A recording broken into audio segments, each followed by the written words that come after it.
Actually నేను 2-3 రోజుల నుంచి నేను ఇవన్నీ గమనిస్తున్నా. నేను ఇక్కడే నాకు ఇద్దరు కస్టమర్లను ఇట్లా వెళ్తా ఉంటా నేను. అయితే ఇవాళ గమనించిన విషయం ఏంటంటే ఇప్పుడే వాళ్ళ బాబుని అంటే సహస్ర వాళ్ళ బ్రదర్ ని చూసిన. ఆ బ్రదర్ ఏమో ఇంతున్నాడు, చంపిన అబ్బాయి ఏమో హైట్ ఎక్కున్నాడు. బ్యాట్ కోసం వచ్చింది అని చెప్పేసి వాస్తవం అవచ్చు, బ్యాట్ కోసం రావచ్చు. కానీ ఈ పిల్లోడు వచ్చిన కింద బ్యాట్ వానికి సెట్ కాదు. ఎందుకంటే యాజ్ ఏ క్రికెట్ ప్లేయర్ గా మా అబ్బాయి కూడా ప్లేయరు, ఈ బ్యాట్ అని సెట్ కాదు. ఓన్లీ బ్యాట్ కోసం వచ్చిందంటే మాత్రం వీళ్ళు నిజమే చెప్పిండొచ్చు, ఆ పిల్లోడు చెప్పిండొచ్చు బ్యాట్ కోసం వచ్చాను. కానీ పోలీసు వాళ్ళకి అతను నిజం చెప్పిన గ్యారంటీ ఉంది. ఆ పిల్లోడు 100% పోలీసు వాళ్ళు అబద్ధం చెప్తారు అంటలేను, పోలీసు వాళ్ళకి ఆ పిల్లోడు అబద్ధం చెప్పలేదని గ్యారంటీ ఏముంది అంటున్నా. నిజం ఇప్పుడు అన్ని నిజాలే చెప్పొచ్చు, ఆ పిల్లోడు అబద్ధం కూడా చెప్పుండొచ్చు. నా ఉద్దేశం ఏంటంటే నిజం అబద్ధం తెలుసుకోవడం కోసం పోలీసులు ఉంది. అవును, అది ఎంత మైండ్ పోలీసులోనే 3 రోజులు 30 చెరువులు నీళ్ళు తాగిచ్చిండు ఆ పోరాడు. ఆ రోజు గ్యారంటీ ఉందా అబద్ధం చెప్పిండా నిజం చెప్పిండా అని? అయితే అది పక్కనే పెడతా. అది ఇంకొకటి, ఏదైతే బ్యాట్ కోసం పోయిన వ్యక్తి ఒక మనిషిని చంపడు. ఈ కాలంలో బ్యాట్ల కోసం మనిషి, మా ఇంట్లో ఒక బ్యాట్ ఉన్నది, ఇంకొక బ్యాట్ ఉన్నది, ఆ బ్యాట్ ఇంకో ఫ్రెండ్ దగ్గర ఉన్నది. బ్యాట్లు ఇచ్చి పుచ్చుకుంటారు. ఈ కాలంలో బ్యాట్ల కోసం మనిషిని చంపరు.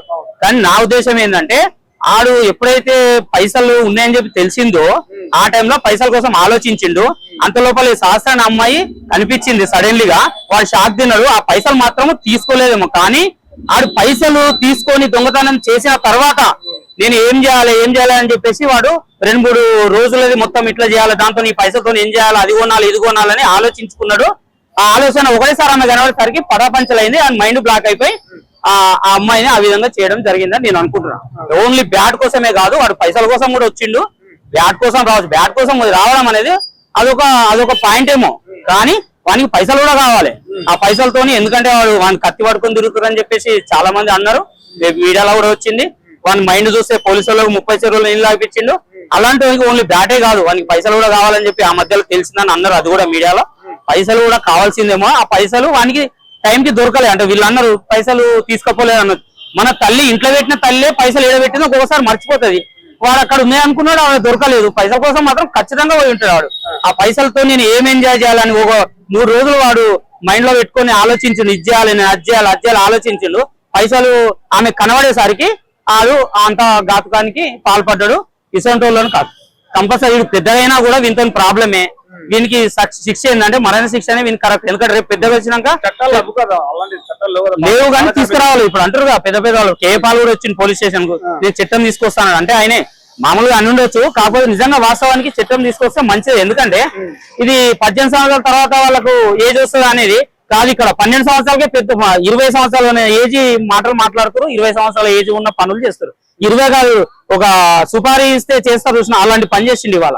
అంటే చిన్న మైండ్ కాదు, చాలా పెద్ద మైండ్. మైండ్ కారణం అనేది ఇన్ఫ్లుయెన్స్ అవ్వడానికి సోషల్ మీడియా కారణం. సోషల్ మీడియా, ఇంకోటి తల్లిదండ్రుల ప్రాబ్లం కూడా ఉంది. నాకు పిల్లలు ఉన్నారు, నేను ఎవ్రీ టైం వాళ్ళను గమనిస్తూనే ఉంటా. వీళ్ళు కూడా ప్రతి ఒక్క తల్లిదండ్రులు గమనించాలి.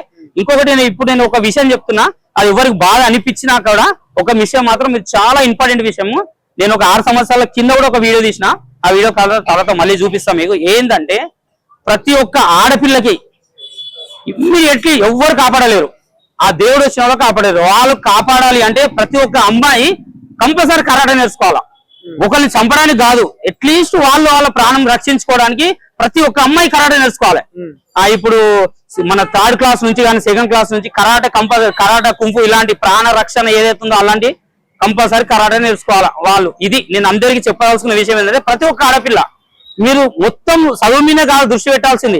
కంపల్సరీ మీ యొక్క యాక్టివిటీ ఏంటంటే అది కరాటే అయి ఉండాలా, కుంఫు అయి ఉండాలా. ఇలాంటివి నేర్చుకుంటేనే మీకు సేఫ్టీ. ఈ రోజు పోలీసు వాళ్ళు వస్తారు, ఏమి వచ్చారు తర్వాత వచ్చారు, అంతా జరిగిన ఎవరైనా వస్తారు, వాళ్ళు కూడా మనుషులే. పోలీసు వాళ్ళు కూడా అప్పుడే రావాలంటే ఎవరు తల్లిదండ్రులకే ఇప్పుడు సాధ్యం కాని పనది.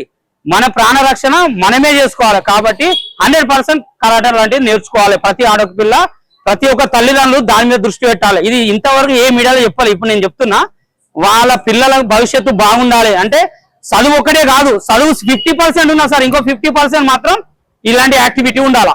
ఇది నేను చెప్పదలుచుకున్నా, ప్రతి ఒక్క ఆడపిల్లకి నేను చెప్పదలుచుకున్నా.